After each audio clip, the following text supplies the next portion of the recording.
J'ai eu la chance de pouvoir passer 10 jours en Algérie à l'automne 2015 pour enseigner. J'ai pu circuler dans plusieurs villes de ce pays passionnant et y rencontrer de nombreux acteurs. Donc je voulais aujourd'hui vous raconter ce que j'ai un peu compris de ce pays. Il ne s'agit pas ici de tenter d'être exhaustif, ni de parler à nouveau du passé colonial de la France ou du riche passé algérien en général. Non, il s'agit de parler du présent et de se poser quelques questions sur l'avenir de l'Algérie. L'Algérie est en Afrique du Nord. Elle a pour voisin à l'ouest le Maroc, le Sahara occidental revendiqué par le Maroc et la Mauritanie, le Mali et le Niger au sud, la Libye et la Tunisie à l'est, et le pays s'ouvre sur la Méditerranée par une vaste façade maritime. C'est dire son importance stratégique. C'est le plus grand État du continent africain, avec 2 380 000 km², et le pays est divisé dans le sens nord-sud en 3 zones climatiques qui dictent la répartition des populations. Si on regarde de plus près, on a au nord un climat de type méditerranéen. Le long de la côte, les zones les mieux arrosées permettent l'agriculture sur une bande d'à peu près 100 km de large.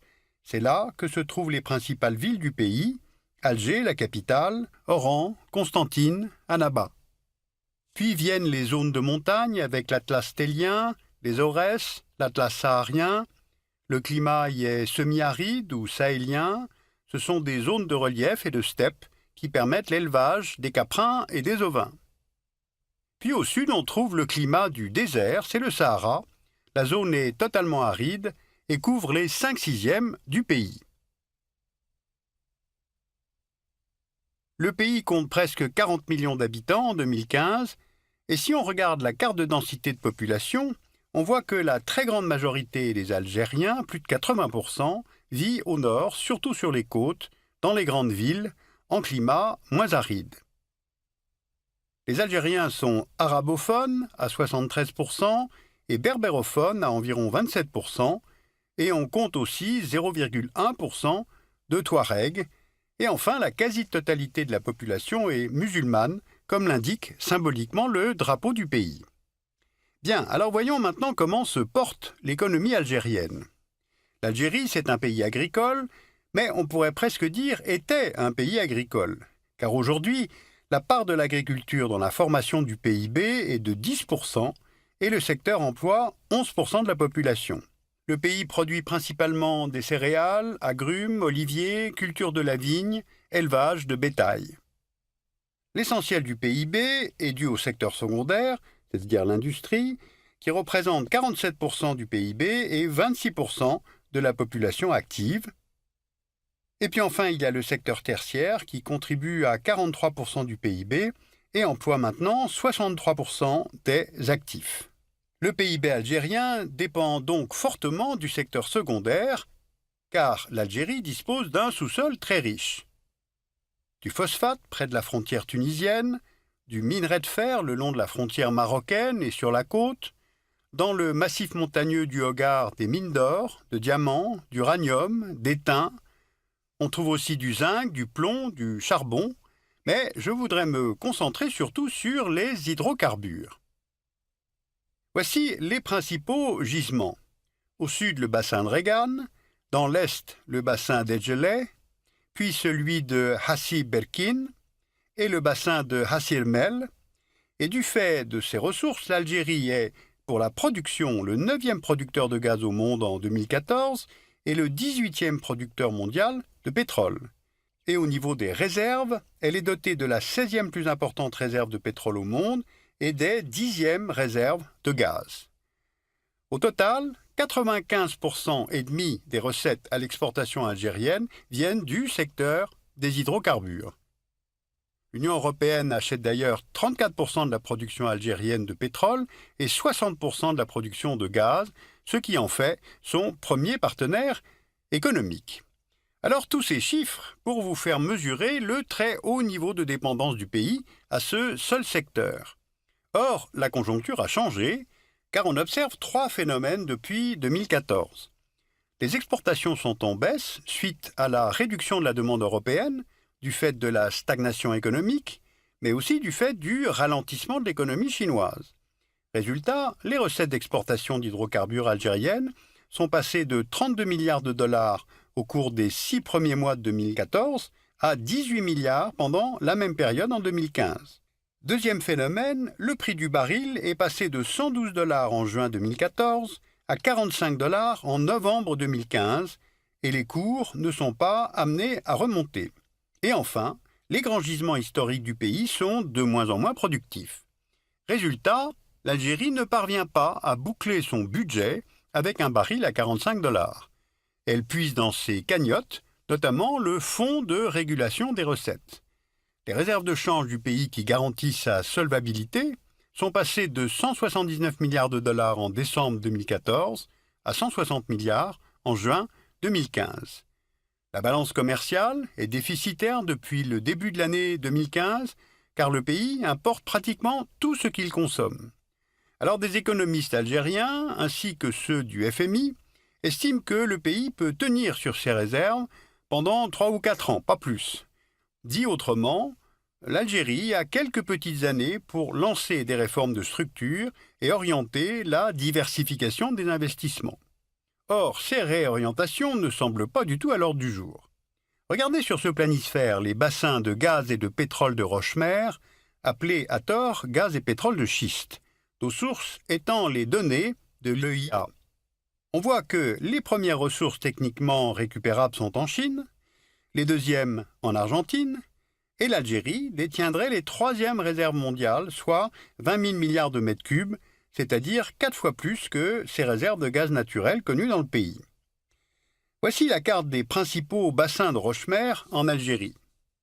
Eh bien, face à une telle disponibilité de ressources, le Parlement a adopté une nouvelle loi sur les hydrocarbures et le gouvernement a lancé un programme de forage dans le Sahara.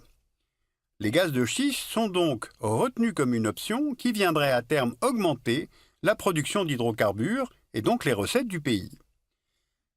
Sauf que cette décision a déclenché dès la fin de 2014 des manifestations d'hostilité à l'extraction du gaz de schiste. Elles se sont multipliées, notamment dans la ville d'Insalah, que l'on voit ici sur la carte. La décision de forer a été prise sans concertation avec les populations vivant sur ou à proximité des gisements. Or, il convient ici de faire maintenant plusieurs rapprochements. L'Algérie est un pays en pénurie hydrique, c'est-à-dire que l'eau disponible dans ce pays est peu abondante. On peut le voir sur cette carte du World Resources Institute qui montre les risques sur la disponibilité de l'eau, d'un risque faible à un risque extrême. Or, une grande partie du territoire algérien est en risque extrême. Selon l'ONU, le seuil de pénurie est de 1000 m3 par habitant par an en moyenne. Or, la moyenne pour l'Algérie est de 600 m3 par an par personne. Maintenant, regardez ce schéma. La principale technologie utilisée à ce jour pour accéder aux roches-mères est la fragmentation hydraulique, qui requiert une énorme quantité d'eau à injecter sous pression avec des adjuvants afin de faire éclater la roche. Et cela entraîne des risques de pollution des nappes phréatiques du fait de ces adjuvants indispensables à la fragmentation. Mais en 2015, face à ces questions techniques et face à ces contestations, les autorités réaffirment avant tout les intérêts de l'État. Or, faut-il vraiment laisser se développer un tel projet sans écouter les mouvements de contestation ? Car si on regarde une carte régionale, on voit que depuis quelques années, presque tous les États voisins de l'Algérie sont devenus instables. Le Mali, avec en 2012 cette tentative de former un deuxième État au sein du pays, nommé Azawad, par des mouvements touaregs et récupéré l'année suivante par des mouvements islamistes. La Libye, depuis 2011, et la chute du régime Kadhafi, ou l'absence d'un projet politique, a mené le pays vers la guerre civile.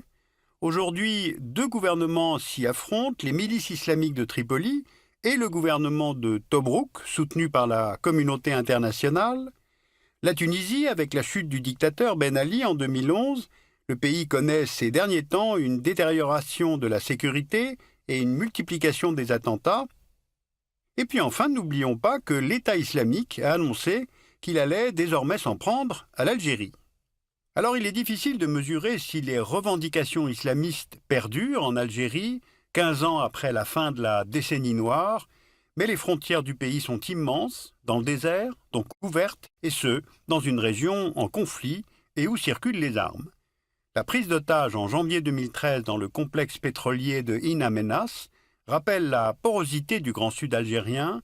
Cette prise d'otage, revendiquée par le terroriste Mokhtar Belmokhtar, a entraîné la mort de 38 civils, algériens et étrangers, travaillant dans le complexe pétrolier, et la mort aussi des 29 terroristes. Alors on mesure bien par ces cas de figure toutes les fragilités, donc il y a des choix à faire. Dans un environnement géopolitiquement instable, l'Algérie peut-elle maintenir encore sa doctrine de non-intervention sur les théâtres extérieurs ? Deuxièmement, est-ce bien le moment de s'engager dans l'exploitation des gaz de schiste, alors que le monde entier s'oriente progressivement vers des énergies post-carbone ? Enfin, l'Algérie est un pays magnifique, un pays riche, mais son économie n'est pas saine. Forte dépendance aux hydrocarbures, on l'a vu, dépendance aux importations alimentaires, chômage massif chez les jeunes, une grosse partie de l'économie est informelle, donc on peut se demander pour qui l'Algérie est riche et pleine d'avenir.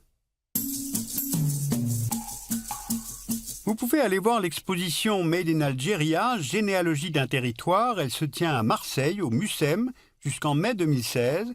C'est l'histoire de la construction du territoire de l'Algérie avec des archives, des œuvres d'art et présentée pour la première fois des cartes qui viennent de la BNF et du service historique des armées.